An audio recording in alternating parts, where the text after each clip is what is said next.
ഓം ഗണപതയേ നമഃ. ഓം രാമചന്ദ്രായ നമഃ.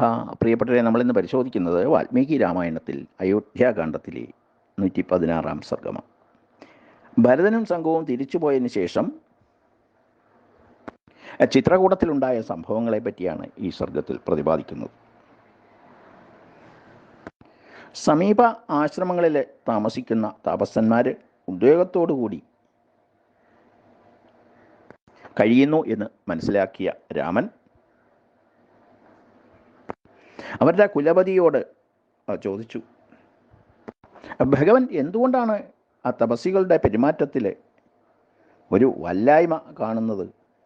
കീഴ്നടപ്പിന് എന്തെങ്കിലും മാറ്റം സംഭവിച്ചോ? എൻ്റെ അനുജൻ ലക്ഷ്മണനിൽ നിന്ന് എന്തെങ്കിലും തെറ്റായ നടപടി ഉണ്ടായോ? എന്നെ പരിചരിക്കുന്നതിൽ ശ്രദ്ധ കൊണ്ടവളായ സീത ഭവാന്മാരോട് ഉപചാരപൂർവ്വം പെരുമാറുന്നതിൽ സ്ത്രീകൾക്ക് പറ്റാവുന്ന ഏതെങ്കിലും തരത്തിലുള്ള വീഴ്ച വരുത്തിയിട്ടുണ്ടോ? അപ്പോൾ അദ്ദേഹം രാമനോട് പറഞ്ഞു, സീതയ്ക്ക് എങ്ങനെയാണ് ധർമ്മചലനം ഉണ്ടാവുക? പ്രത്യേകിച്ചും തപസ്സിമാരുടെ കാര്യത്തിൽ അങ്ങനെ ഉണ്ടാവുകയില്ല. രാക്ഷസ ഭയത്തെപ്പറ്റി ചിന്തിച്ചിട്ടാണ് അവർക്ക് ഉത്കണ്ഠയുള്ളത്.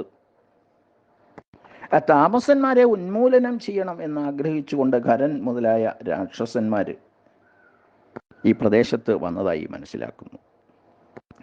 അവൻ പരമദുഷ്ടനും നരഭോജിയും ഗർഭിഷ്ഠനും പാപിഷ്ഠനുമാണ്. തോൽവി എന്തെന്ന് അവന് ഇതുവരെ അറിഞ്ഞിട്ടില്ല എന്ന് മനസ്സിലാക്കുന്നു. അങ്ങ് ഈ ആശ്രമത്തിൽ വസിച്ച് തുടങ്ങിയത് മുതൽ ഈ രാക്ഷസൻ താപസന്മാരെ ഹിംസിക്കാൻ തുടങ്ങിയതാണ്. അനേകം ക്രൂരതകൾ ചെയ്യുന്നവനാണ് ഈ ഖരൻ. അശുദ്ധിയുള്ള പദാർത്ഥങ്ങൾ അവരൊക്കെയും കൂടി ആശ്രമത്തിൽ കൊണ്ടിടുന്നുണ്ട്.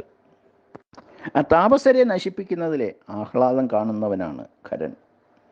ഹോമകർമ്മം തുടങ്ങിയാൽ ഹോമത്തിൻ്റെ ആവശ്യത്തിന് ഉപയോഗിക്കുന്ന പാത്രങ്ങൾ തട്ടിത്തെറിപ്പിക്കുക, കലശങ്ങൾ ഉടച്ചു കളയുക, അഗ്നിയിൽ വെള്ളം ഒഴിക്കുക, അതൊക്കെ അവരുടെ സ്ഥിരം പരിപാടികളാണ്. ഇത്തരം ദുരാത്മാക്കൾ പ്രവേശിക്കപ്പെട്ട ആശ്രമത്തെ വിട്ടൊഴിഞ്ഞ് മറ്റൊരു ദേശത്തേക്ക് പോകുന്നതിന് അവർ എന്നെ പ്രേരിപ്പിച്ചു കൊണ്ടിരിക്കുകയാണ്. ആ ദുഷ്ടന്മാരെ, ആ താപസരെ ശാരീരികമായി ഉപദ്രവിക്കുന്നതിന് തുനിയും എന്നാണ് മനസ്സിലാക്കാൻ സാധിച്ചത്. ആകയാൽ ഞങ്ങൾ ആശ്രമം വിട്ടു പോകുന്നതിന് നിർബന്ധിക്കപ്പെട്ടിരിക്കുന്നു. ഇവിടെ നിന്നും അധികം ദൂരത്തിലല്ലാത്ത അശ്വൻ എന്ന മുനിയുടെ ആശ്രമത്തിലേക്ക് പോകണം എന്നാണ് ചിന്തിക്കുന്നത്.